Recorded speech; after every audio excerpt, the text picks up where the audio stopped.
hosted by Brandy Pet. Welcome, everybody. It's me, Brandy P., your friendly neighborhood medic mayhem. I hope everybody's having a great week, and thankfully, it's Thursday. I know I'm pretty thankful for a few things, actually, one of which is that we have secured something that's really unique that I'm very excited that we're going to be able to partner with Stonehaven Knife Works in the month of September. We will be having, we'll be holding a veteran bladesmithing course. And so more will be coming about that, but it is an amazing way to really learn the basics of knife making and some bladesmithing.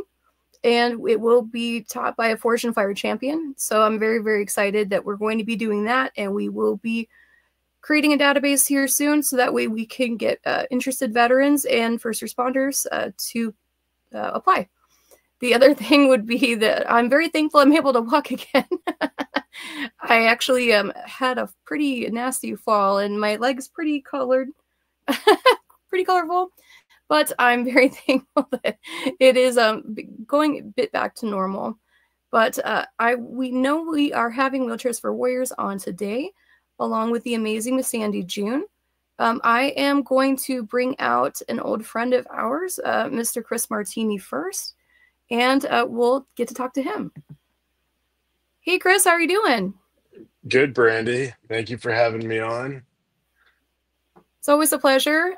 So could you introduce yourself for everybody and maybe let people know what you do?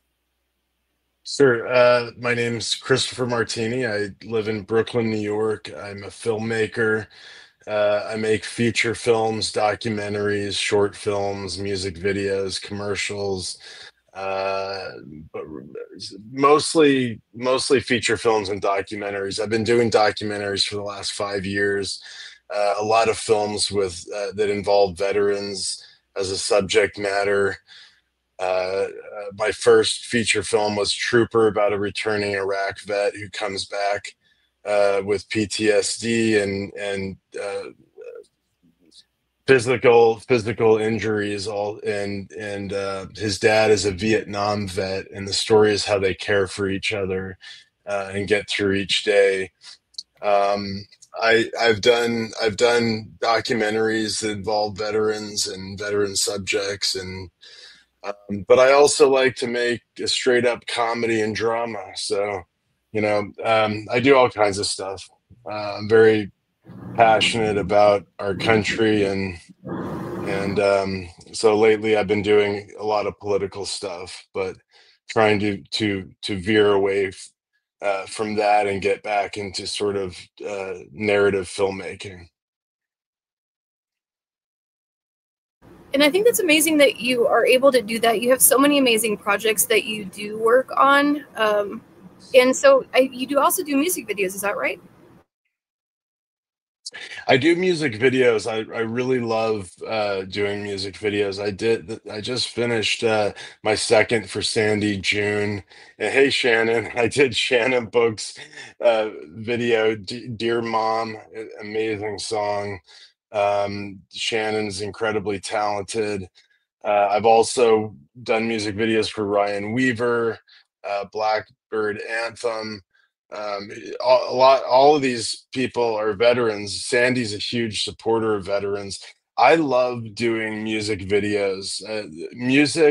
So film is the most advanced art form.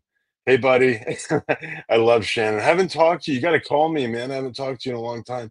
Um, uh, Film is the most amazing art form because it incorporates all the art forms all in one, everything, music, dance, painting, like it encompasses everything. But music and film go hand in hand. I love doing music videos. I like creating imagery to go to a song. Music's a very important part of the films that I make and the stories that I tell. So I get a lot of joy out of making music videos. It's also a lot easier because you don't have to record dialogue, unless sometimes I put a dialogue scene in the music video at the beginning and the end, but But for the most part, it's simple, it's artistic, it's abstract. You can kind of do whatever you want, and it's great. And I love musicians. I love working with musicians. they're Like Shannon. they're definitely characters, especially Shannon. Never a dull moment. I think when I you love hear his seeing music, Shannon popping up here. It's great. you know what's funny is that Shannon, I remember when he premiered Dear Mom, and I went to the premiere and he was taking requests, and of course I was the heckler, and I was like, sing Freebird. He's like, you told me what to do with myself, and then he played Tool. So the film equivalent of seeing Freebird for directors, can you put a dream sequence in your movie? You know, it's the same thing, you know. I didn't realize the parallel. Yeah, well, to me, that's the parallel. But And Michael, well, he was in the video as well. Michael, yeah. See, It's here's amazing. Michael. Michael's another veteran. So one of my favorite things to do is take non-actors like Michael. Well, Michael's a born actor, and make him a star.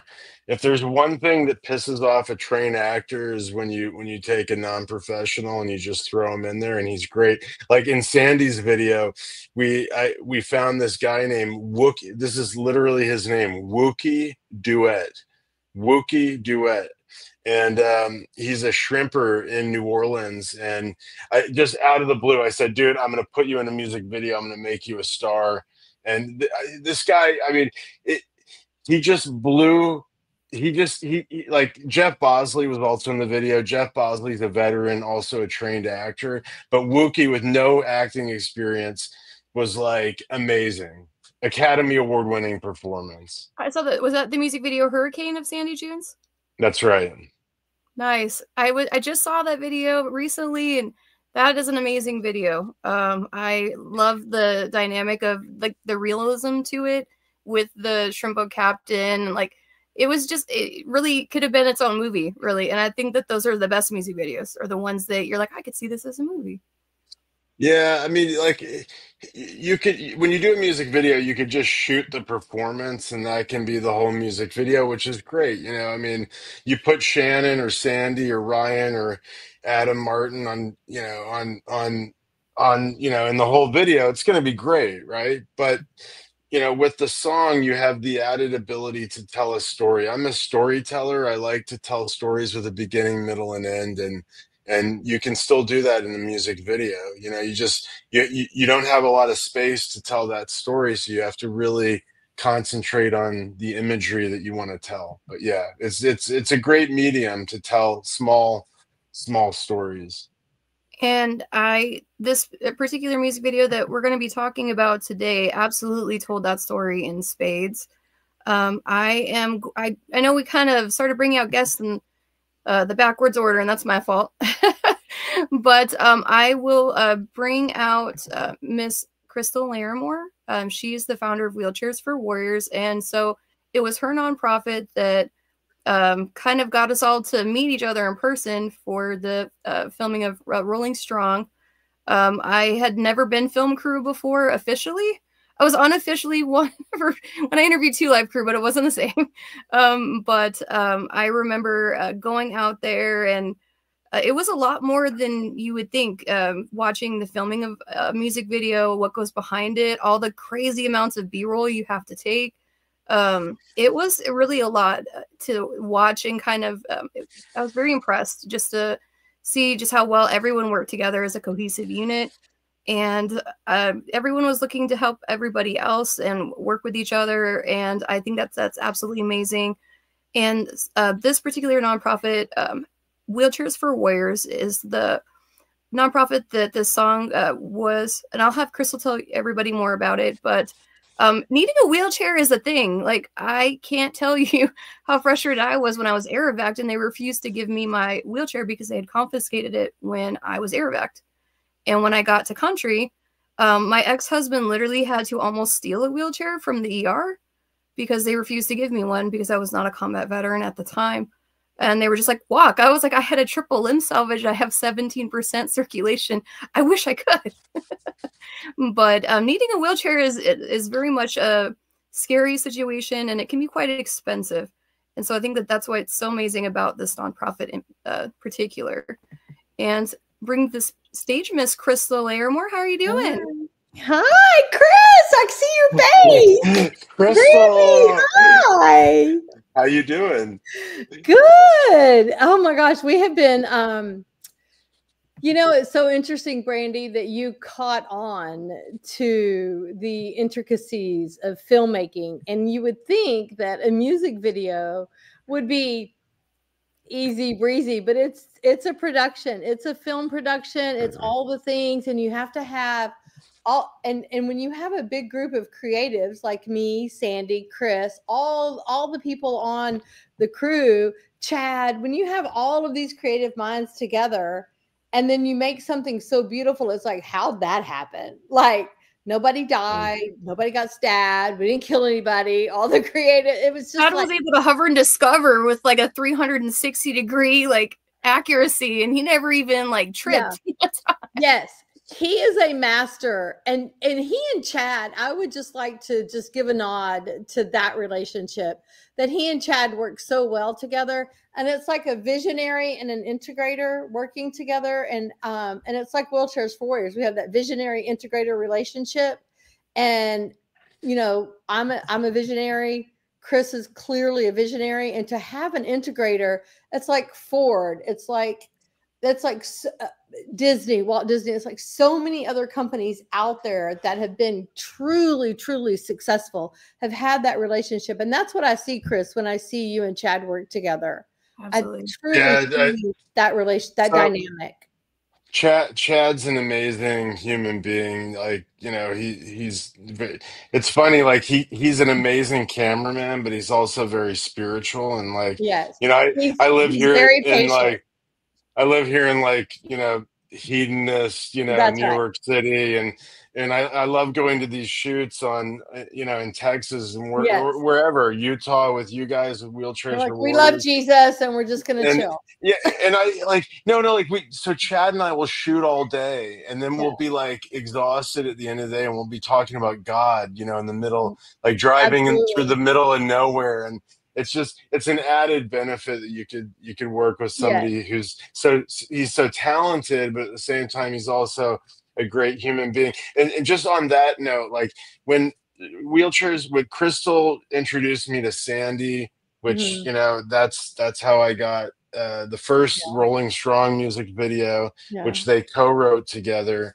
I had already done a commercial for Crystal and Wheelchairs for Warriors with Greg Gatson, and you know, so the relationship was there. But when all these great people get together, this is the thing that people who try to just jump into filmmaking don't understand this. Like I've been literally failing my whole life, you know, for 30 years.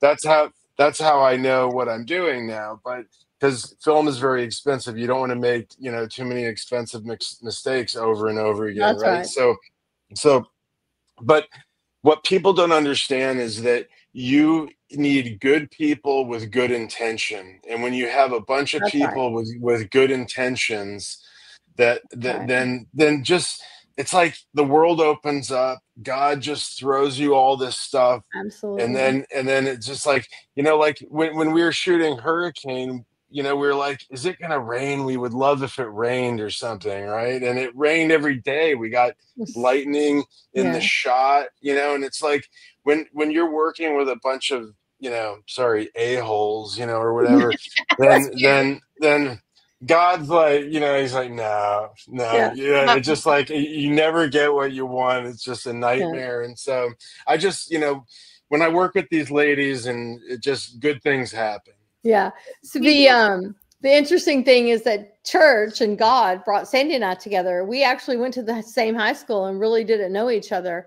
And I knew at the, I'm an artist in many different ways, poetry, song. I love to write songs. I can't, you know, I don't claim to sing, you know, every once in a while I'll catch a tune, you know, by accident, I do believe. But I knew that Wheelchairs for Warriors needed a theme song, and I knew it was going to be called Rolling Strong. And I tried to get several people, different artists that I knew to do this with me. And Sandee was the one who said, okay, and we met over church. We met over completely different circumstances. Well, let me bring her to the stage now. Speaking of a beautiful person, I'd love to bring her on now, and I feel bad that the amazing, the beautiful Miss Sandee June. Very talented. Hi. Hi. Hi, gorgeous. Long time no see. It's been a whole week. Good to see you all this evening. Yeah. Hi, Sandee. I think I just saw you not too long ago. I know. Same. Yeah. We've all just been kind of hanging out. But that's the thing, is that Sandee and I met, you know, and we bonded over God, and we talked, and I finally, you know, it's God's perfect timing. And I said, look, I want to write a song. I have this idea and that idea. And she was super sweet. And she said, okay. And she didn't understand what okay means to me. Okay to me means okay. And so for a year, I'm like, what's the schedule? When are we doing it? What's happening? You know? Yes. And when we finally got together. A drill sergeant, for real. Sounds like when I did my documentary. When we finally got together, it was less than 1 hour, and we had that song written. Yeah. Wow. And then we knew, and I said, I've got the video guy. I know who's going to produce the video. It's going to be Chris Martíni. And it all came together so fast and so furious, and it was perfect. And it's not just an anthem for Wheelchairs for Warriors, but it's an American anthem. It is an Americana. It's going to stand the test of time, and the video as well. It is all God-driven. Yeah. I remember, sorry, I know Sandee just jumped on. I don't want to cut Sandee up, but I remember when I first heard the Rolling Strong, I was driving like through Manhattan, like past all the skyscrapers. I cranked it, and I was like, wow, this is great, you know, because it's just, there's nothing better than being in New York City and listening to like country music, just blasting. I love it. And Sandee, could you introduce yourself? I apologize, I did not ask, but please introduce yourself and maybe let us know what got you into the world of country music. Okay, so I'll try to cut it and make it short, but my name is Sandee June, and I am a Texas country artist. At the age of 50, I decided, my mom used to always say growing up, don't die with your music still inside. And she meant that about anything in life. And my dad used to say all the time, I don't care how old you get, don't ever stop learning something new. So long story short, I turned 50, kids were all grown and gone. And I thought, I always either wanted to play the piano or the guitar. So I secretly bought myself a guitar. I got on YouTube. I taught myself to play. And then I was playing in 5 weeks, and Ed had come home one day and he caught me, and he just like put his hand on his hips and said, what in that world are you doing? I said, I'm playing the guitar. He said, when did you learn to play the guitar? So it's kind of a joke, the story. But so after I was playing, I guess it had been about 3 months. And I thought, well, this is fun, but I want to sing too. So I get back on YouTube and I start taking these vocal lessons from just random people on YouTube. And then at the 6-month mark, I got the courage to start going to open mics. And I started going to open mic, and then COVID hit. Yeah. During COVID, I went to the studio. I recorded my first 3 songs, and just to try it out, you know, I didn't think I was going to be ever doing anything with it. Just have fun. We're all homebound during that time. So released that song, my first song, in April of 2020, and it went 31 on the Texas country music chart. So there I was hooked. And here I am today. I'll be 57. So she's a researcher. She's a nurse. She's an RN. So she's a researcher, you know, so she's got the patience and she does it. And so she taught herself, she said, I'm a nurse. I can teach myself how to play a guitar. And she did. I do a lot of things. Like I crochet, I sew, I make quilts. I'm kind of a woman of many hats. I'm an artist. Yeah. I like to okay, now I want to learn to do this. I want to learn to do that. So that's my story. I had to teach myself everything. You know, I went to NYU film school, but I had these professors that were just like kind of idiots, you know, and I know that sounds really bad, but they're just a lot of, you know, I'm just, okay, you know what? I'll just teach myself. I mean, you don't really need to go to film school. Like there's I know no one watches DVDs anymore, but the DVDs had these special features on them that would teach you about filmmaking. Like the movie Alien had this special feature. If you watch that, you wouldn't need to pay, you know, $100,000 for film school. You know? So I'm like Sandee. Yeah, I think, and like you were talking about earlier, I think it's pretty incredible how God does bring people together of the same like mind, right, and the same intentions and purpose, because you and I, like you said, met through a mutual friend, but church was involved, and then music was involved, and then here comes Chris. It's just good people attract good people, and I think I just love that. I love that it attracts not just the artistry side of it, but you know, there's a spiritual side of it. There's just such a good connection, and I love that. And it's so interesting when you look back on how did Wheelchairs for Warriors get started? Well, why did I go to Baghdad, Iraq? Why did that happen? You know, I'm a daughter of the American Revolution. My father my father was, God rest his soul, a medic in the 101st Airborne. His brother retired as a full bird colonel, worked for the Joint Chiefs of Staff at the Pentagon, was Army command at NORAD when 9/11 happened. You know, I come from this family steeped in the rich tradition of serving. And I was supposed to go in the Navy and I didn't. And so I had always regretted that. So when the opportunity came for me to serve in a capacity with the State Department in Baghdad, I went. And what I witnessed was a lot of very, very young men losing their lives, being maimed, you know, all the things. I witnessed all the things. I witnessed death, destruction. I witnessed all the things. And when I came back to my nice little life and, you know, tiny little tucked away Cold Spring, you know, my little Americana kind of town, and running my restaurant, picked up where I kind of left off. I always knew that I wanted to continue that service in some capacity and didn't know what it was. And it took God with the sledgehammer over my head saying Wheelchairs for Warriors. And it took a minute. It took a long time. But the end result was Wheelchairs for Warriors. And that thing brought all 5 of us together, and so many more people. You know, we've served over 200 veterans and first responders. And may I ask, like, what got you, like, what was your, like, the first person that you helped? Like, I know for me, like, me getting veterans tattooed with PTSD, like, I'll always have, like, the first person we had tattooed by an ink master. Like, that memory, like, she is, like, why I continued. May I ask, like, what, was there something specific that maybe drove you into, like, specifically this nonprofit? So I didn't know exactly what I wanted to do. I was a political consultant for a long time, and I was really good at it. I've won lots of elections. You would know them. Some of them are very famous veteran Navy SEALs that are in office. I won a lot of elections. I didn't appreciate what they did once they got into office. One was a real true heartbreaker. It just broke my heart. And I said, that's it. I'm not going to raise money for politicians. Not one more red cent. I mean, okay, well, I do have to pay my rent. Maybe one more red cent. And I was with my business mentor, and he said, what part of your business do you want to focus on? And I said, none of it. I can't. You know, and I went into the ugly cry. I can't do it anymore. I don't want to do it. And he said, he's a man.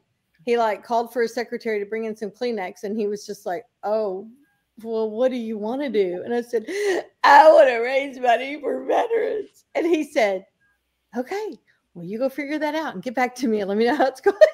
It was a really awkward moment for him. So swim. So I just started going to veterans events. I started going to one thing. If it said it's a veteran event, or if it was a fundraiser somewhere and there was a veteran involved, if I got invited to this or whatever, NRA, anything, I was going. And I was going to figure out what was missing in the veteran community. And I had somebody that was a good friend of mine, and he worked on wheelchairs, but he worked in the workman's comp space. And so there was about a 4-pack of us, and we always went everywhere together. And he would say, that veteran's wheelchair is horrible. He's a Medal of Honor recipient. He's 80-something years old. That's the wrong wheelchair for him. It's too heavy for him. And I'd go, well, what do you want me to do? Hey, that guy lost his legs in an IED. That's the wrong wheelchair for him. Hey, da-da-da-da-da. And it literally took a long time for me to go, oh, that's what I'm going to do. And Wheelchairs for Warriors, the name just came straight from God's lips to my heart. It was Wheelchairs for Warriors. And as soon as that thought occurred to me, it has been nonstop, open doors, people coming into our lives that we need, like Chris, like Sandee, like you, all the things. God said, God was like, thank you for finally catching on to what it is that I want you to do with your life. I appreciate it. Better late than never. No, I was kidding. Better late than never. And it really was 200 veterans.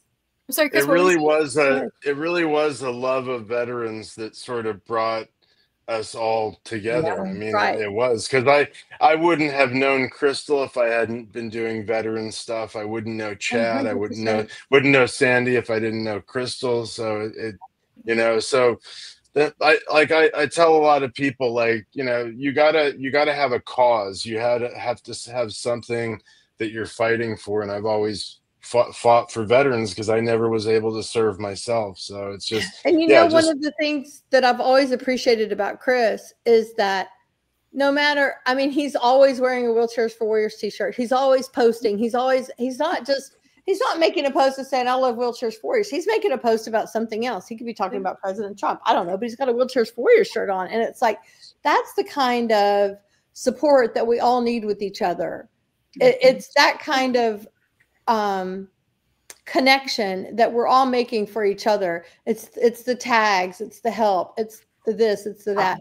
And one of the reasons that our very first recipient was a United States Secret Service agent. And the reason that I wanted to serve veterans and first responders is because I was with the State Department. So it wasn't really veterans. You know what I mean? Like, I worked with all branches of the military, and I worked with Secret Service, and I worked with all sorts of other first responders. And so I knew that everybody needed to be served. And that's how the Wheelchairs for Warriors came about, is so that we could serve. If you've put the uniform on and you've been injured in the line of duty and you can't get served by your healthcare provider, like the VA or Workman's Comp, then we will stand in the gap for you. And that was one of the reasons that it was Warriors and not just veterans. But veterans and the love of veterans is what brought us all together. And thank you for your service, Brandy. Oh, thank you. It was my honor to serve. And honestly, it meant a lot to, like, during the filming of that music video, that you were so gracious to let us take a look at your warehouse. Like, I remember like crying in your warehouse because I was like, these are so much better than what I can get at the VA. I know. Sad, But, I know. well, it's funny because because I have to go to prosthetics for my leg, the Franken leg, because I can't pick it up anymore. Mm-hmm. And there's always a security officer in prosthetics, at least in RVA. And I asked my prosthetics doc, why is there security here? And he said, well, it happens quite often that if we deny a veteran for a prosthetic leg and they have to stay in their wheelchair longer, they try to fight us, like physically fight us. And, and it's not it's because like they're just not in their healing journey enough where it would be supportive to what it is they're needing help for. And it could potentially cause more falls. And, people in wheelchairs or people that need them from time to time, like, you really appreciate them when you have them. And I think a lot of people, they don't realize just how freeing it is for a person that is more housebound and they have that mobility with either be a motorized scooter or a lightweight scooter where they can get it, or a lightweight wheelchair where they can easily transfer it to their vehicle and out with their impingements. But it really is freeing, and especially the types of wheelchairs that your organization is able to donate to the veteran or first responder community. Like, you're really changing their sense of independence in their lives. Right. And we always say freedom isn't free, and neither are wheelchairs. And it's shocking that people find out that the average cost of a wheelchair that we provide is over $10,000. Yeah. And one of the things that, like,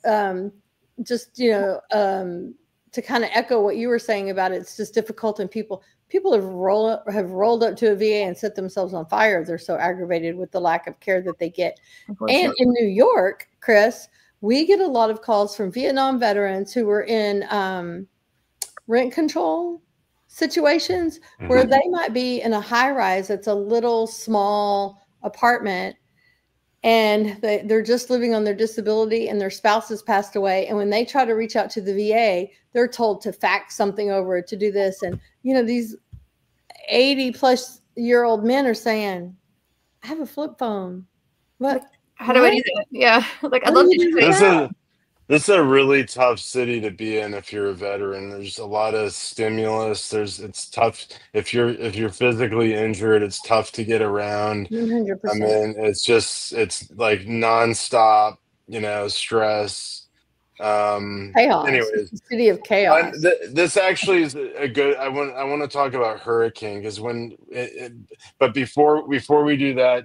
Because when Sandee sent me that song, I was not expecting that song. It's such a great song. Before we get to that, I just wanted, this is a good opportunity for me to talk about my film school. Like I'm making an online film school called Christoper Martíni Film School. There's going to be ChristopherMartini.com. The screenwriting part is almost done, but there's going to be discounts for first responders and veterans. And eventually, once the course gets going, I'm going to walk veterans through making their own story, getting their story, you know, told from script to screen, because I have so many people asking me all the time how to do that. Now, we're also now, even beyond the online part of it, is there's a ranch in New Mexico where they have an old Western town set that are going to let me bring veterans there.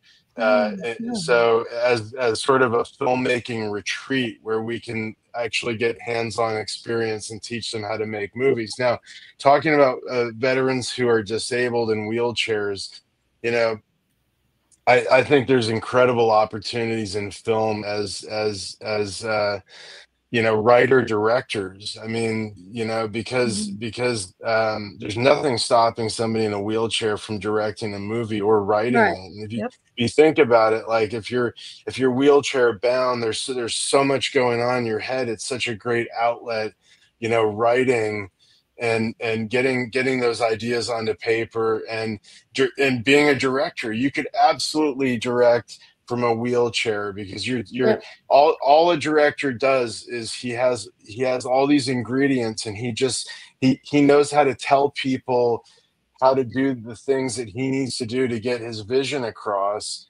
And you know, so it's Hitchcock never went to the set. Hitchcock notoriously always directed from like a van or something, you know. So like it's a perfect occupation for and you know, they have a completely different visual perspective too. Your visuals must be incredibly enhanced. Like, remember Greg Gatson was like a photographer in the Wheelchairs for Warriors commercial. Right. We had him as a plane himself photographing. You know, he has such a great eye. Anyways, that's what I'm doing. Now let's talk about. Definitely have you come back on and talk about that more at length, because that is. I want to. Yeah. There's a few nonprofits in the veteran world that have tried to do it. I don't know if they were able to secure funding to do it, but absolutely, I'd love to have that whole conversation and a whole podcast. And I apologize, I've not had you on individually sooner, but that will be changed quickly. I did have a question. So Michael asks, what's the need for wheelchair repair modifications, and is there a place for this to happen with your organization? Chris. So right now, we're in our 9th year, and we're just now discovering that we need to do some service. And our main focus is injured in the line of duty, and it's not power wheelchairs, it's manual rigid wheelchairs. We do power assists on some of the rigid chairs, but we're doing basketball and we're doing daily living, just because we're the quick response team. We're very small. We don't have a ton of money. I don't get any money from the federal government. I get it from private donations and from grants. And so we're not quite there yet. Even though we're 9 years old, we've grown slowly so that we could handle the need. And right now we're just a little bit, you know, pushing beyond our pressure point, where we have about 15 people waiting, you know, and we're waiting for the funding to handle at $10,500 for an average. You can imagine that it gets quite costly. So the power wheelchairs and the service and all of that, we're just handling as it comes up. But we anticipate in the next probably in the next 24 to 36 months, we're going to need a full-on service department. And that will happen wherever the veteran lives. We're a national organization. Oh, wow. So we'll never put the onus on them. We'll always go to the Warrior. And that's so helpful too, because a lot of people don't realize, like, if your prosthetic or your wheelchair isn't working, it can really limit like where you can go. And, you know, some people, they can go devices and some really cannot. Yeah. And so having that like really door-to-door type of service is so appreciated and so Chris, needed. Are you in a brownstone? I'm in like a 3-story townhouse that's a walk up. Okay, no, it's a pain just in the ass. imagine that you were in a wheelchair. Yeah. Yeah, no, I remember responding in the ambulance, and we had to use the stair chair. No suck, by the way. I was just filming the other day in Stuytown in Manhattan, and you know I was filming with this other guy, and we had a cart. You know, filming equipment is so heavy. We got like sandbags and like all these heavy cases, and I actually was thinking about what a person in a wheelchair would do. You know, like there was a wheelchair ramp, but we couldn't get into the building. It was like, you know, there was no way to we had to cart our gear in. There was no way to cart the gear in. So I nearly messed up my back because I had to lift up this giant cart. It was like 500 pounds. So no, I can't even imagine being in a wheelchair. But so Sandee, you can talk about how we were both, Sandee was invited and Wheelchairs for Warriors was invited to the Texas State Capitol, and we were part of this big event to honor the military. And this year, they have it every 2 years, and this year they honored the Marine Corps, and one of our veterans was there, and Sandee looked across the room at me, and she's like doing this. Talk about that, Sandee. Oh, that was very, very emotional. It was a huge honor to be invited to go and sing there. So last November, I was at the VFW Hall here in Santa Fe, where I live. Texas. And, yeah, it's Texas. And I was singing for an event that they had for Veterans Day. And afterwards, this lady came up to me, Renee Rodriguez, and she said, this next year, it's our biennial honor our local veterans at the Capitol, and it's a big deal.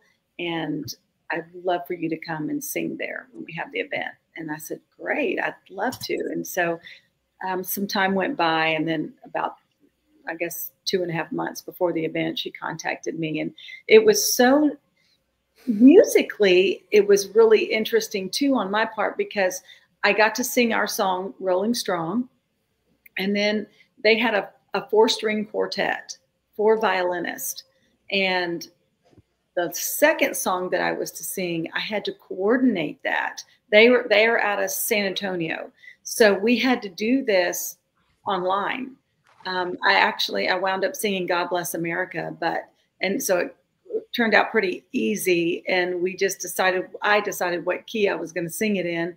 And then literally right before we walked out there in the rotunda of the Capitol, we did a little practice session in that little conference room.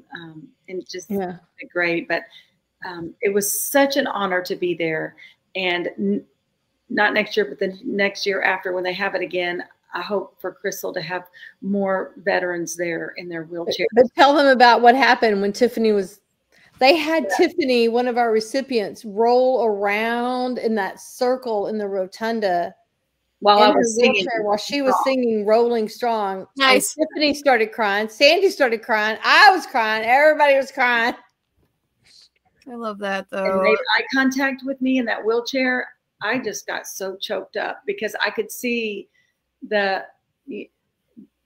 pride, the hurt, the scars. I could just see everything, every emotion she could possibly have been feeling, and all eyes were on her during me singing that song. And then Crystal was directly across from me in the circle, holding up a sign, a picture of a veteran.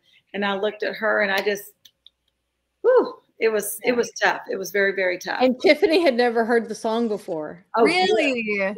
Yes. She had never heard the song before. So she got really, really emotional. She has now seen the video, Chris. She's all in on the song. Yeah. And Sandee, what? And Sandee has a song at what song? Hurricane is at like what, number 13?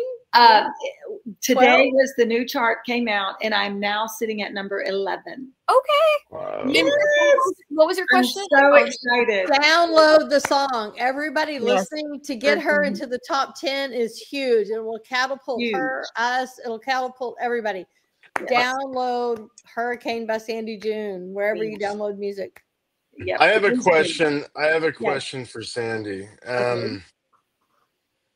You know, you taught yourself how to do this, right? Right. And you started performing. You know, what performance, what was the one time when you felt like, I don't know, like you performed the best, or you connected with the audience, or you got that just that rush of adrenaline of, you know, like connecting to the people there. I'm talking live performance. Right. It was definitely when I got the full band behind me. And I used to think I was in control of my guitar. So like, say I needed to take an extra breath, I could hold over a couple of extra measures on the guitar until I got ready to sing. Nobody would know it because I'm in charge of the music, you know, the melody, everything.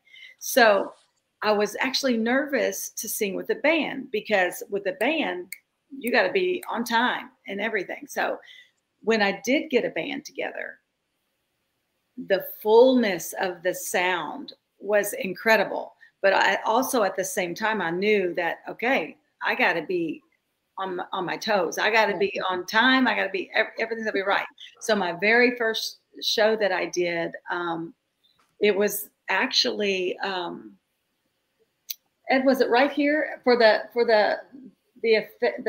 event right here in Santa Fe on Highway 6? It was a veterans event, and I had the full band, and people were everywhere. It was packed, and the sound was really good. It was just incredible, that full sound, and that's when I knew, okay. I used to think I just wanted to sing with me and my guitar, because I didn't want nobody else being in control of the timing. But when I sang with that band for the first time, I knew right then and there, oh no, I don't ever want to sing by myself again. I want to sing with the band.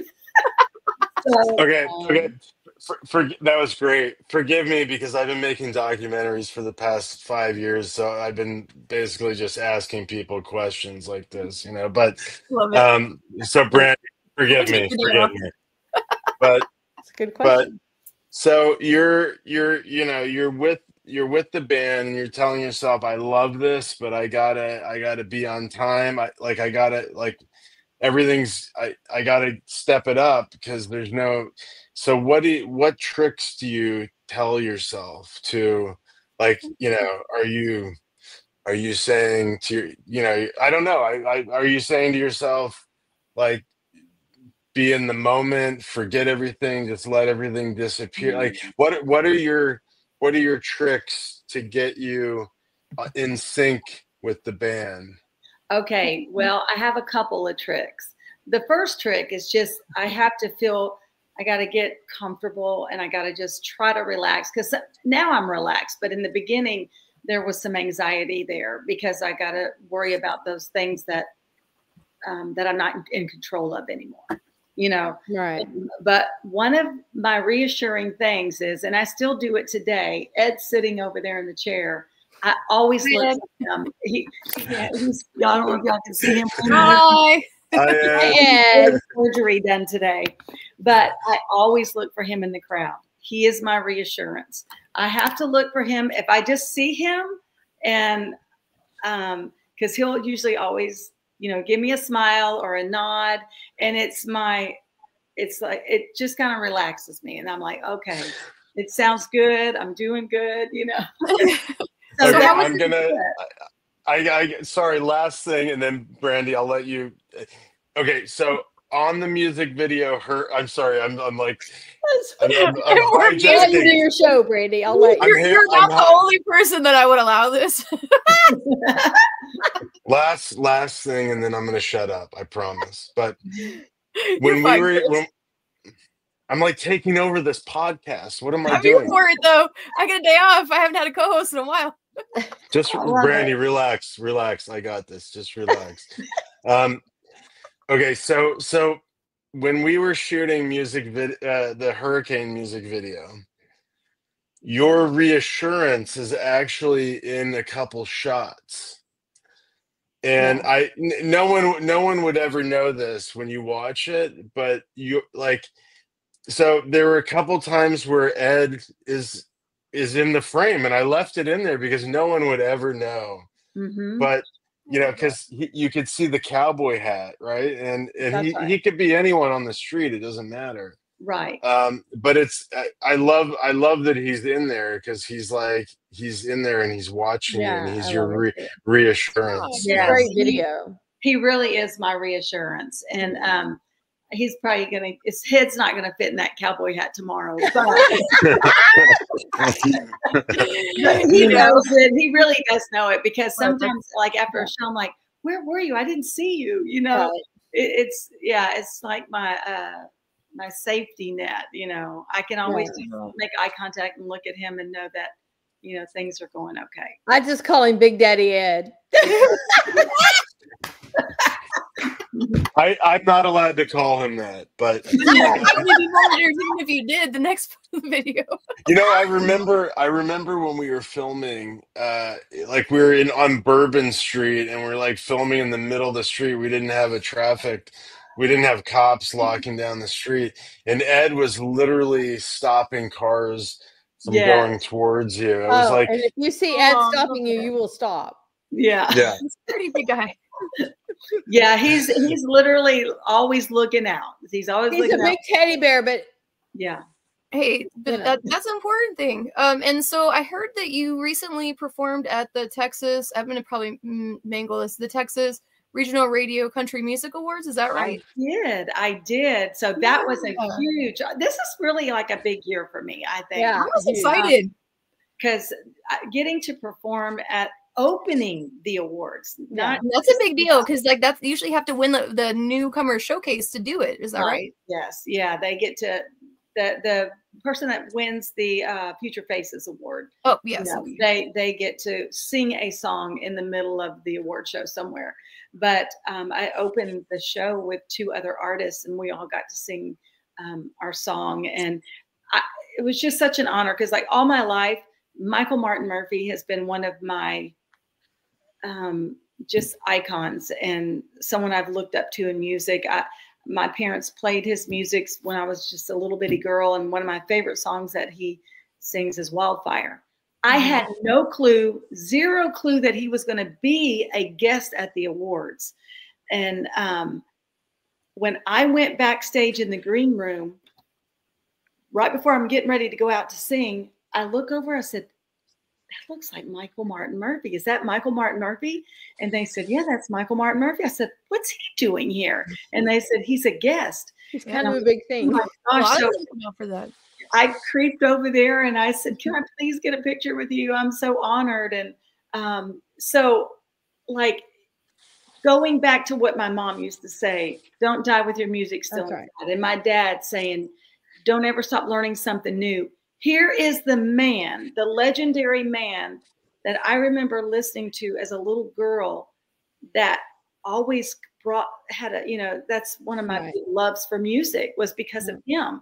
And so here he is, right before I'm getting to go out on the stage to sing at the awards. Every time Sandee tells me the story about her mom saying that to her, it's the same thing, that my parents and my mentor said to me. Don't, when people are on their deathbed, the thing that they're not thinking is, I sure wish I would have worked harder. Yep. They're thinking, I wish I would have written that book. I wish I would have directed that movie. I wish I would have written that song. I wish. But it's never. I wish I would have spent less time with my family, and I wish I would have spent more usually time at work.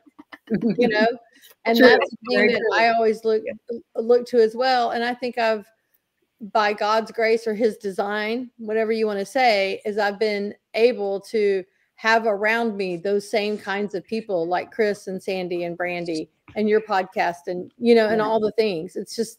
You said it, because it's easy for me to sometimes just sit back and go, I'm just going to take it easy. I'm not going to do too much.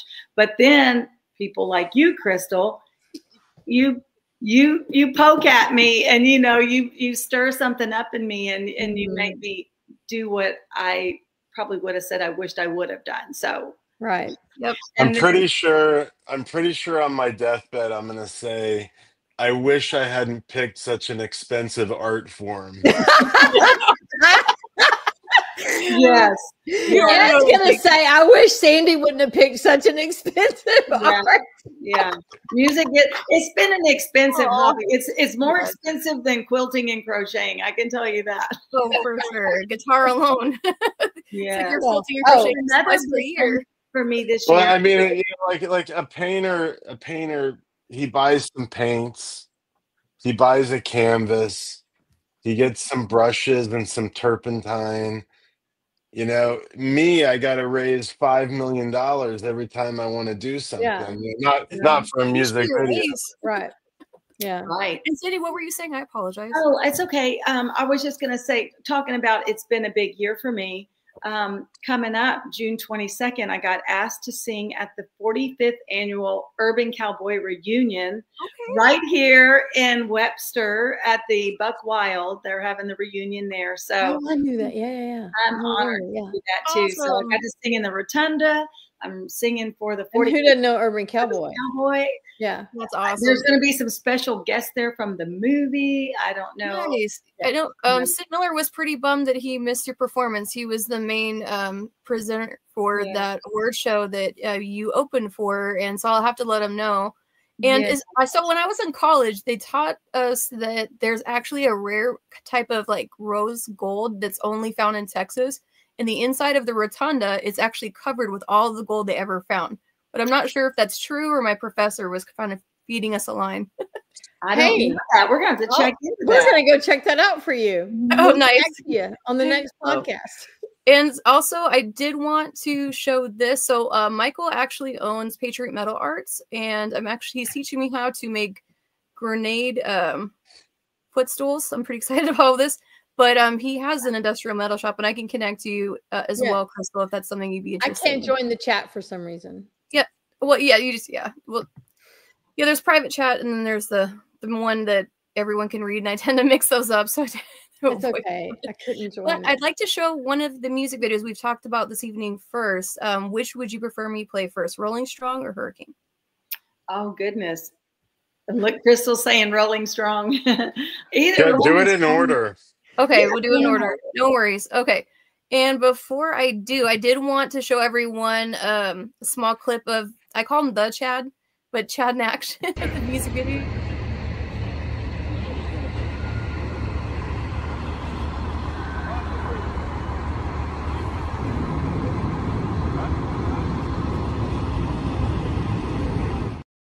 Anything else to steer, but yeah. Always hire guys that can do that. Yeah. Good thing he stays in shape. I tell you what, that's got to be hard. That's heavy. I felt so bad for him in New Orleans when he had all that heavy stuff. He was sweating and he makes it really easy. It's crazy. No, that Chad. I know when Chad reaches his maximum on the two music videos that we did. He did not reach his maximum.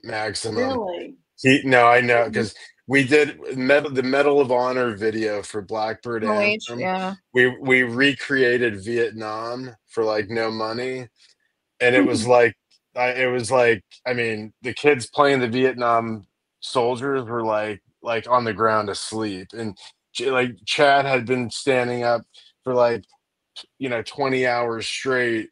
And he was like, I've never seen him have to sit down, and he had to lay on the ground. So did I. And so that guy has a much higher threshold than anybody I've ever seen in my life. Did anyone get behind the scenes footage of that, of y'all wearing yourself to the bone. Not enough. Not enough. Not enough. Man. We were too busy trying to survive that shoot that no one was really like documenting it. Right. You know? Yeah. To be fair, though, didn't it win a Josie Award?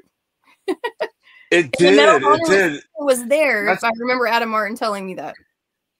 I mean, yeah. And then for Shannon's, I don't know if Shannon's still here. We were nominated for the same award. But Mhm. yeah, I think, and this is why we have to submit Hurricane, you know, to Yes. the Josies. But no, there's no rhyme or reason why something wins or not. But you know, yeah, no, that shoot was tough. Go ahead and play the video. Sorry to interrupt you guys. No, you're fine. Not a problem. Usually I'm the one interrupting. You're totally fine. But let me go ahead and we'll play Rolling Strong first.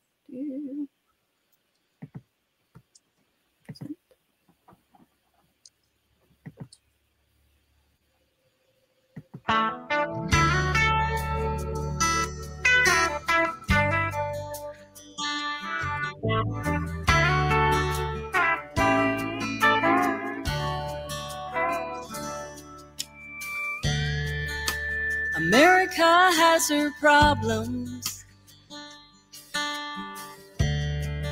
but America has her dreams. She's the land of many freedoms.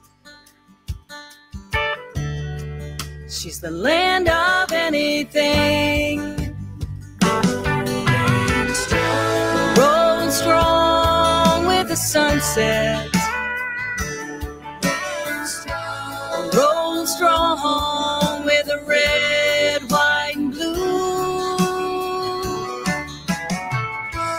Wheel by wheel, we'll roll on slowly, while our warriors fight for you.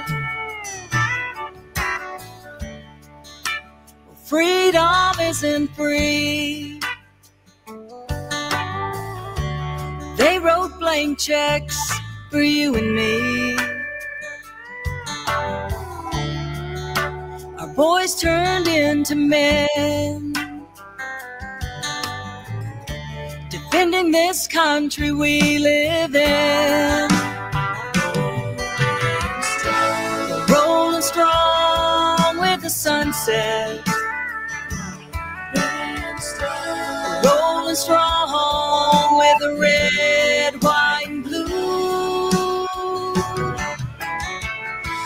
Wheel by wheel, we'll roll on slowly, while our warriors fight for you.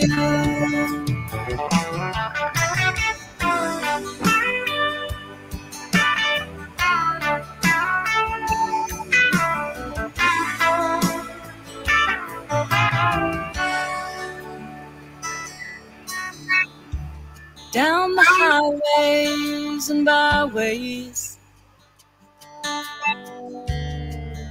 and the farm to market roads, our flag is proudly waving. From the farmlands to the coast,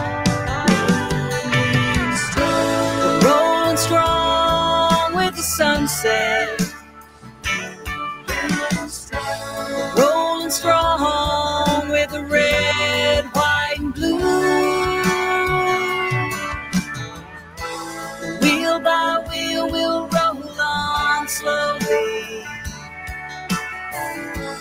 Toby Keith, this one's for you. Wheel by wheel, we'll roll on slowly,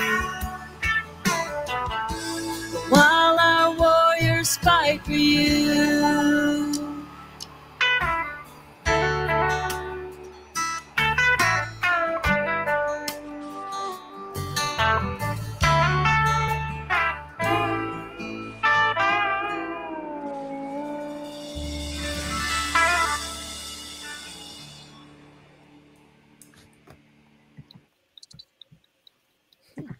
Yeah. Awesome. I love that. I love that farm. Those performance shots. I love. I mean, I just love. I love Sandee out in that Yeah. farm on that swing, and then I love the bus scene when like with the blue lights and the flares and Yeah. Sandee getting. It's just that's a great video. And that's your tour bus, isn't it? Yeah. I think like families would fight over being able to hang out. San Luis Hotel, you know. He presented it to me actually there At the San Luis, yeah. At the San Luis filming that. You need to get Tillman Fertitta behind this little music video venture. My favorite scene probably would be the part where we said, Toby Keith, this one's for you, because I think we were betting if the Seagull was going to take off with the drone camera. It's so funny. I know, we were all in that era. Yeah. We were the first ones to do a we were the first ones to do a nod to Toby Keith, by the way. Really? Yep. That's amazing. So it's like it's a first. So here's a couple of pictures from when we were doing some of the shooting. So that was the one. My hair looked like a bird landed in it, but I was here for it. All about support. I love it. And this was when I was able to. Oh, that's such a great photo. Yeah. The glowing red hat. And I remember when I went to the Texas Radio Country Music Awards last year, and they were like, by God, your hat glows. Yeah, I bought it. It's plastic. Sandee's outfit, the American flag pants. I loved it. I love. I loved it too. I have to see if I can still fit in them. No, I'm teasing. I mean, I get that struggle. I get that. I just think that's so badass. I wish everybody in New York would see those pants. You know? I love them. Very Americana, baby. Very much Americana influence video, and it was an amazing process to watch and to be a part of Chris's crew for a few days and to meet Crystal and to learn so much from Sandee June as well. I mean, I really came away with so much from everybody that I met. I mean, even Justin Almighty, well, we call him Judge. But no, like, you know, he worked as a videographer as well.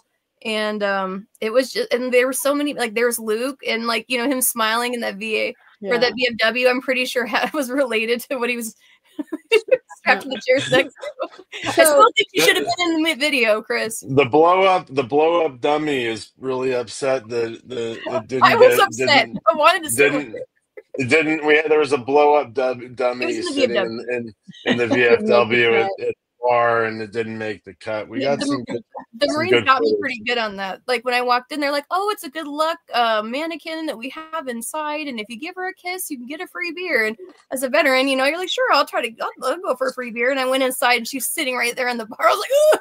So we had to like, you know, push her politely to the side. So you know, it's for. I tried really hard to get the dummy in. I tried to get everybody in the video.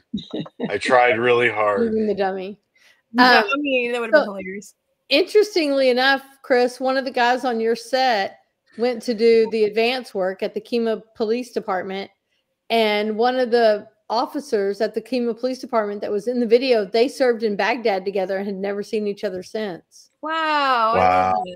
Wow, that's so cool. I was in the ugly cry when they were telling me the story. Usually they'll like brace each other quickly and they look at you like you're gonna need to get out of here. We got catching up to do. The documentary. Such a God moment. It's been 40 years and it means something to them, and that's amazing that you were able to, you know, be the reason that they happened to run across each other. Crazy. Yeah. Those were some great cops, and the fire department also. Yes. I mean, I think they did their job so well that it was so mellow in that town that they could actually help us out, you know. Yeah. And that was a last minute ditch effort because what we were going to do fell through. Yeah. And so that came through. I called the police chief. Yeah, I called the police chief in Kemah and said, "Help!" And he goes, "Help is on the way." Is this emergency or non-emergency? Yeah. Emergency. Lots of people came together to help us and make that happen.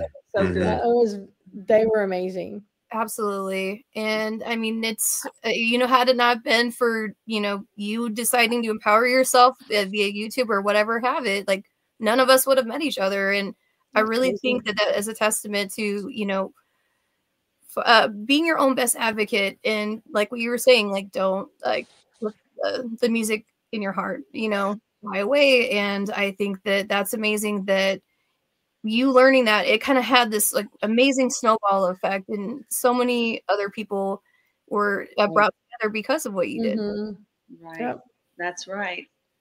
One artist or talents things just connect to everybody. You know, we all connect. It's really cool. Yep.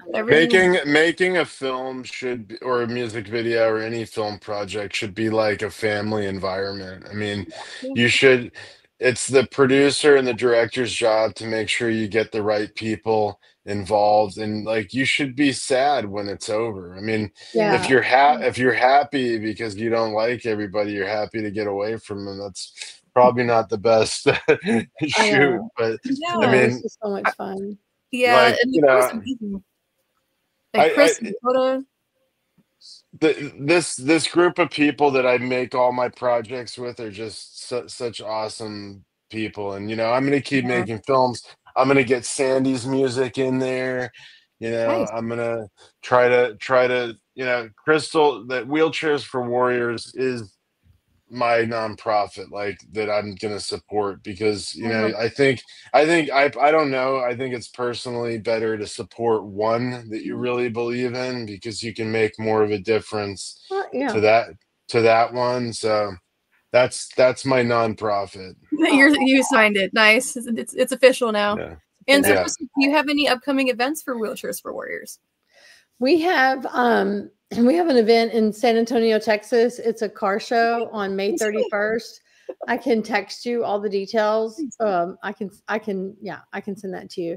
We're going to have a car show, and then we have some other things coming up throughout the year. Just, we don't do events ourselves because we're so small, and I'm very frugal with my money, and I want my money that we get, or the money Wheelchairs for Warriors gets, to go straight into our program, right into the wheelchairs.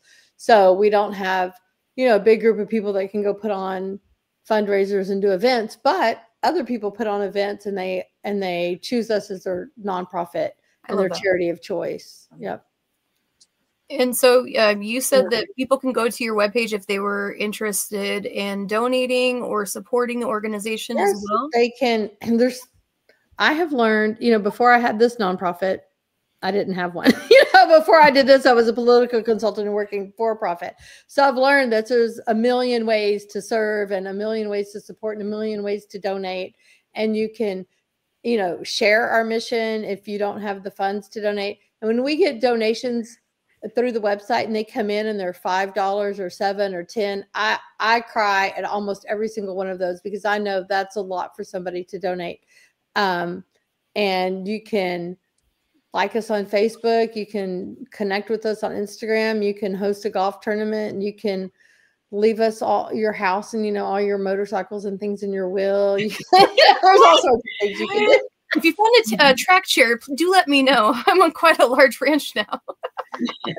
Hey, fundraise for it myself.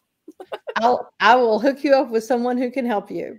Yes. In all seriousness, yeah, I definitely do need more getting around. I could probably get a 4-wheeler or golf cart, probably also help. But you need it to run. You can run those track chairs in a hurricane even. I know. Oh, hey, like, so we're gonna play the next song. Segue into hurricanes. Sandee's okay with that? Or is it all right to play more of your beautiful songs? I'd love it. Great video too. We're running. It is, and I apologize for keeping you guys on a little longer, but it's such a great conversation, and it's such a I love talking to all you amazing people and hearing about such an awesome organization. So let's go ahead and play Hurricane.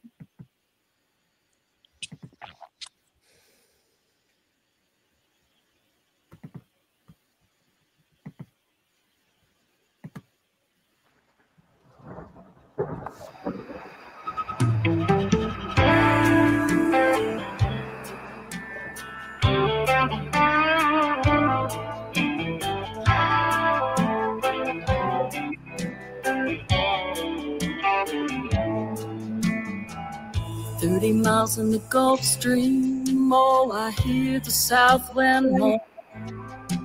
The bridge is getting lower, the shrimp boat's coming home. The old man down in the quarter slowly turns his head, takes a sip from his whiskey bottle, and this is what he said. I was born in the rain on the Ponce train, oh, underneath the Louisiana moon. I don't mind the strain of the hurricane, comes around every June. The high black water, the devil's daughter, she's hard, she's cold, and she's mean.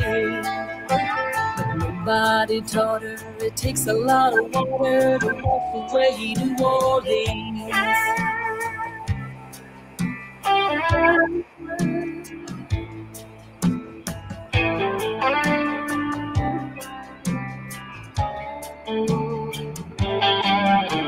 Man came down from Chicago, he's gonna set that levee right.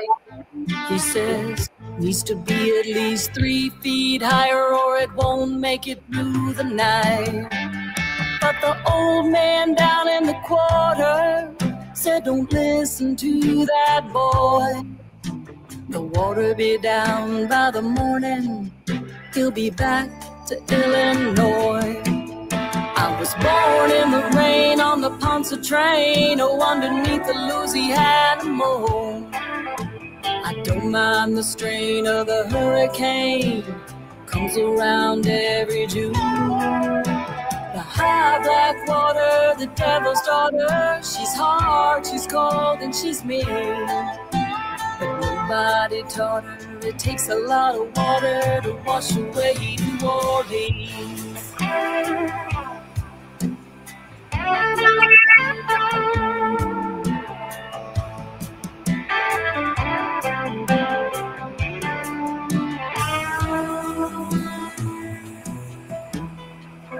30 miles in the Gulf Stream, oh, I hear the south wind moan.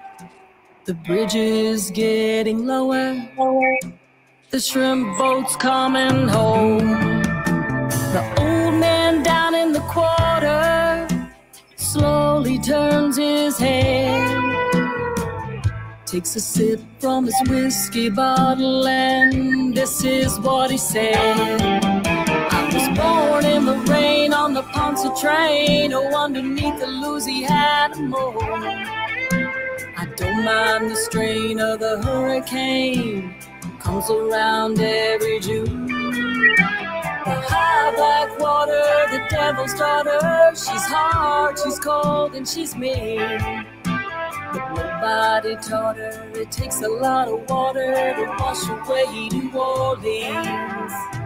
And nobody taught her it takes a lot of water to wash away New Orleans.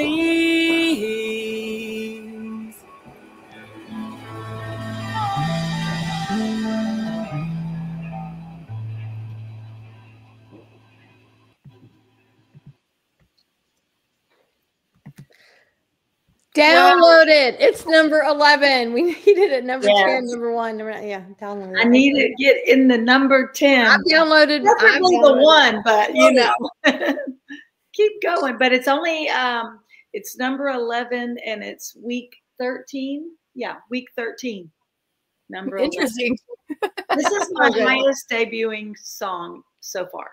Since Wow. Rolling Strong was then and then this, and she's on a roll. Yeah, she's rolling strong. Absolutely. And Chris, like some of those like shots are like, well, all the shots are phenomenal, but like those close-up shots with the weather you had, man. And also, was the alligator a paid actor? I need to know. Well, the alligator's stock footage, but this shoot was so weird because like everything that we needed, everything that we needed to happen just happened. It's so crazy. Like it was just like God just kind of rolling it out for us. Like so there's a Sandra Andrews, who was in Dear Mom, Gold Star Mom. You know, I did a post on Facebook and I was saying we need shrimpers, we need shrimp boats, and and she knew Wookie. Wookie was the guy, you know, Yeah. the guy with the. I got to get a pair of those boots, you know. I know. But I like, saw some today at Bass Pro, and I almost bought them. I'm going back for them and getting them. I know. I want a pair too. I know. If I buy a pair, will you autograph them? Yeah, absolutely. Yeah. so Sandee did this great song, and I was listening to it, but when I saw a photo of this guy, I was like, that's the guy. And I sent it to Sandee and Ed, and they loved his look. Yeah. And then he was like, I got all the shrimpers for you. I got 5 boats, you know, and then like I did have to fire one guy who was just like not I had never worked with this guy, but he just wasn't like this, you know, like Crystal and Sandee and just the veteran thing, and just I work with veterans, and just it just he didn't feel like family. I was like, I gotta get this guy off. But Right. That's good. because one guy like that can corrupt the whole thing, and that's the one thing that I've learned. Fire breathing chick, and you I got know, the like guy that that was close-up bent over, So, and and then then here's the strain. we were So good. we were filming, you know, the levee stuff, and it was lightning the whole time we were filming, because, you know, as a filmmaker, you're going like, wouldn't it be great if there was lightning? Wouldn't it be great if there was rain and clouds the whole time? And that's Right. exactly what we got, you know, and then, you know, I wanted, like, anyways, I wanted a fire breather, and then I didn't think we were gonna get the fire eater. I was like, Sandee and Ed, you guys want a fire eater? I think we need a fire eater. And they were like, yes. But then like all the fire eaters were like, you know, like insurance, or, you know, blah, blah, blah, all this other stuff. And, you know, You're eating fire. like, I mean, I can see why. she showed up. It was great. I mean, it just, the whole thing. I love the came way to- you got Sandee right in the middle of the building that does the V like this, Oh, and yeah. she's like right in the center of that. Those are just Wow. such good shots. Well, we were that was the one where we were filming in the middle of the street. So I was smart, and I said, I don't want to have Sandee get hurt, so we're going to stop doing in the middle of the street, and I'm going to pull her a little closer, and we'll just get the building in the background, and just So good. but I used a little bit of the street stuff, and Ed was like stopping cars, and it was Yeah. just it was Well, it's it was crazy traffic in that area too, and you know, you don't want to accidentally, Yeah. you know, have footage you don't never want to see. Yeah, because I'm looking at the camera the whole time, kind of, you know, up at the sky or at the camera, and I'm not really paying attention. I'm trying to act, you know. Yeah. That's right. Ed was trying No, to. you can't go wrong with Sandee on camera, and it's such a great song, and I don't know, it just everything. I'm actually I'm proud of both videos. I'm super. Different ways. They're your children, and you love them for many different ways. They're totally different. So good. It was a really interesting choice to do a video for that song, and it just because it's such a great song. But usually you think of like, you know, like a hard hitting kind of, and this is just like slow and melodic and beautiful, and Swampy. It's great. It was just everything came together. That line up, you know. Yeah. This was really kind of crazy. So my mom's side of the family, they're all from my grandmother, my great grandmother. They're all from the French Quarter in New Orleans. Really? My mom's side of the family, they originated from France. So, and I have all the family tree my Uncle Burnell sent me. But Wookie, the guy, the shrimper, he looks just like my mom's brother. My mom's brother even walks bent over with a hunched back, you know. Really? He walks bent over just like that. And so here I am in the French Quarters down there, you know, in New Orleans. And just when we saw Wookie, me and Ed both said, oh my gosh, he looks like my Uncle WC. Identical. So even my family ties were playing into this. And so this is, my mom's birthday is 10/18. So when I went to sing Hurricane, at the music awards. And that's why I chose this song to sing, because the ties to my family heritage. And so we go to our hotel that we're staying in, and one of my radio promoters, he arrives, and Ed's got a meeting downstairs for something. And he said, okay, well, we're in room 1018. That's my mom's birthday, 1018. Oh, wow. And I got asked to sing, Hurricane. And then when we get to New Orleans, there's Wookie, looks just like my mom's brother, and just so many other things. I won't bore I love you. that, though. It was just boring at all. And the people and places line up. Yes, ma'am. That's awesome. And honestly, go ahead, I'm sorry. Oh, here I am controlling the podcast again. Go ahead, Brandy. I'm sorry. No, I was just gonna ask if I know you said Chad was with you, but where was Dakota there with you and Luke too, or was it no crew for the most part? No, I wanted them there. If they're listening, I'm sorry. It's hard. It's hard to get everybody on every shoot because there's so many things involved, but look, they're going to be on the next one. Like Gary Patrone wasn't on this one. He's on all my shoots also. He's going to be on my next shoot. Back to Wookie for 1 second. When we were filming him at the bar, like that shot of him sitting at the bar is just, to me, so amazing. And because here's a guy who's like, he's hunched over, I think, from shrimping. I didn't ask him, but here's a guy who's not an actor.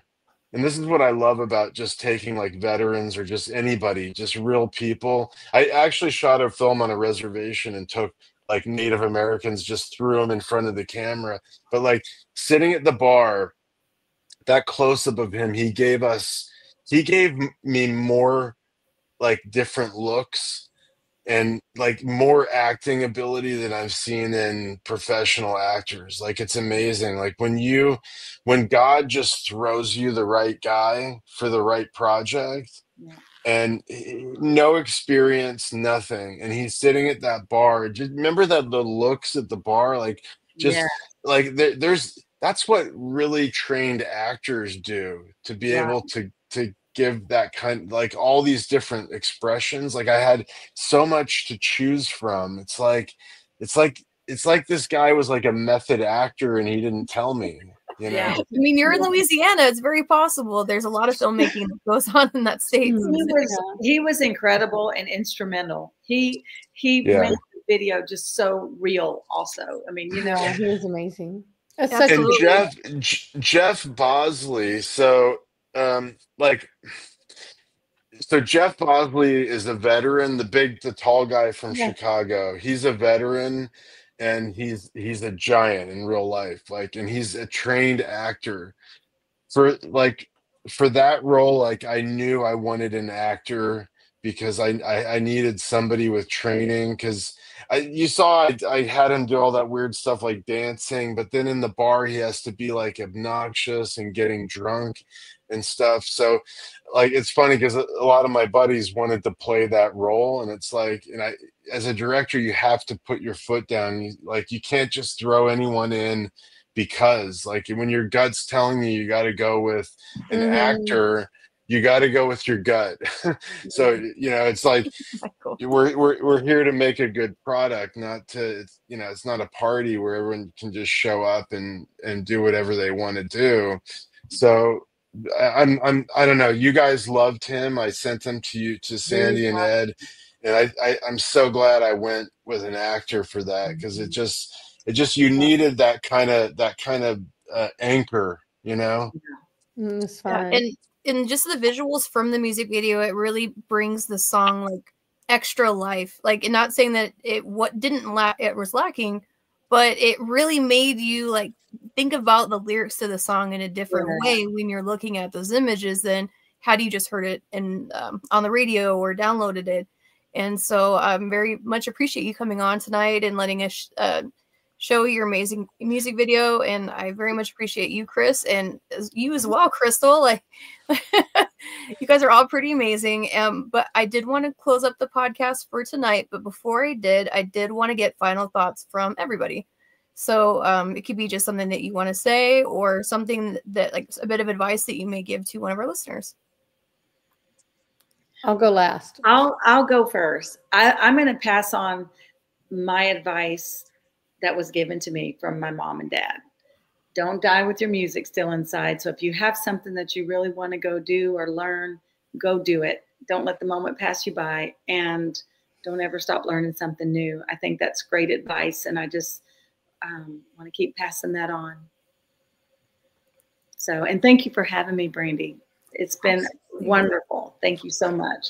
So good to see you again, Chris and Crystal. And we got more music coming. We do. So we got more videos. Oh, Chris is in for a lot of surprises. I'll go next. I'll go next because Crystal wanted to go last.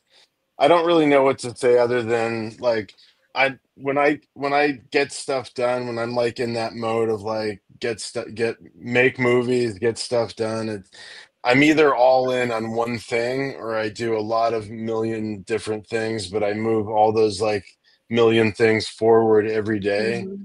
I guess my only advice is, like, if you're trying to create or you're trying to accomplish a task, don't get overwhelmed with what you have to do. Just focus on what's in front of you. Like I think, Sandee just said, and, just a little bit every day goes a long way, and I find that works for me really well, like editing these podcasts. Brandy, I don't know if you edit these, but I've talked to people that edit the podcasts, and like they can't keep up. Like, I'm also an editor. They can't keep up with the sheer volume of how much they have to edit each week to get this product out there. But if you do a little bit every day and you move that forward, at the end of the week you're going to be almost done. Anyways, that's how I do what I do, just a little bit at a time, and try to enjoy life in between. And that's all I got to say.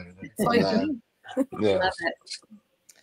And I just want to say thank you so much, Brandy, Chris, Sandee, everyone, for joining the mission. We've all joined the mission with Wheelchairs for Warriors, and freedom isn't free.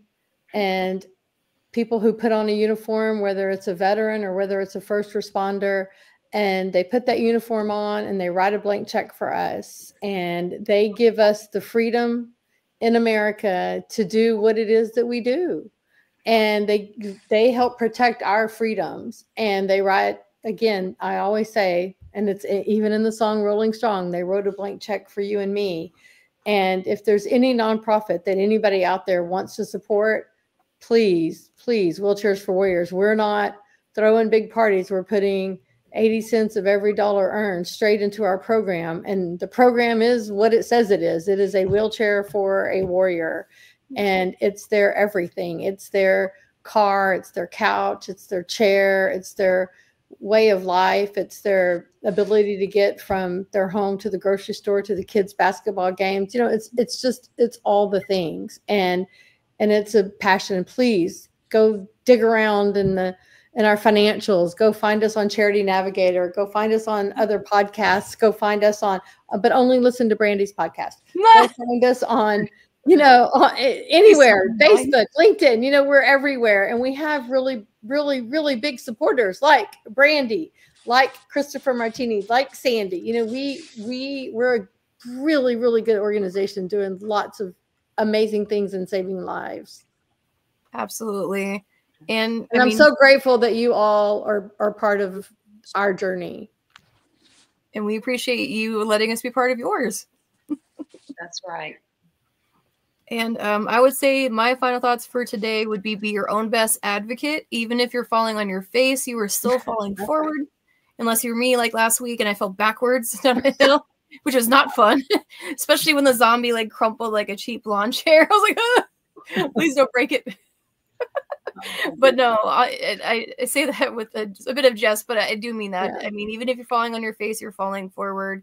I definitely would not have been where I am today. I mean, I don't know where that is, but I would not be in doing podcasts if I didn't really bet on myself. And it was scary at first. And there was originally 3 of us. It's just me now. But at the end of the day, you know, I kept going, and I've had so many amazing adventures and met so many amazing people. And I've been able to help so many veterans, and it makes me happy to do that. And so definitely be your own best advocate, guys. And if anyone is wanting to check out this amazing nonprofit, go to https www.wheelchairsforwarriors.org. Check it out. And if anyone has any questions, if there's something that you want me to talk about on this podcast, I know ketamine and fusion therapy, I've been asked to talk about that. I have no problems doing that for a future podcast. But if someone is wanting a specific topic to be mentioned, please reach out to us. We're happy to help, and we are happy to connect you if we're able to do so if you are needing help. But know that you are never fully alone, and there are resources out there for you. But thank you guys so much for coming on tonight, and I very much appreciate it. And I'm definitely going to tell our Rosie May about the Wheelchairs for Warriors program because she's not a fan of wheelchairs at all, but she's now starting to use them more. And it's definitely independence for people, and that's what you're giving them is their independence. And for that, absolutely commend you for what you're doing. And Sandee, you're just amazing, and so are you, Chris. So I'm very thankful that I got to meet all of you. Thank you. Thank you, Brandy. Thank you, Chris and Crystal. Thank you so much, Brandy. You're awesome. That's all right, guys. Well, I'm going to go ahead and wrap it up, and Aurelia, take us away. All right. Hi, I'm Aurelia. Just a reminder, smash like, hit subscribe, and click the bell. Please give me my mommy some hearts. Yay, victories! Yeah.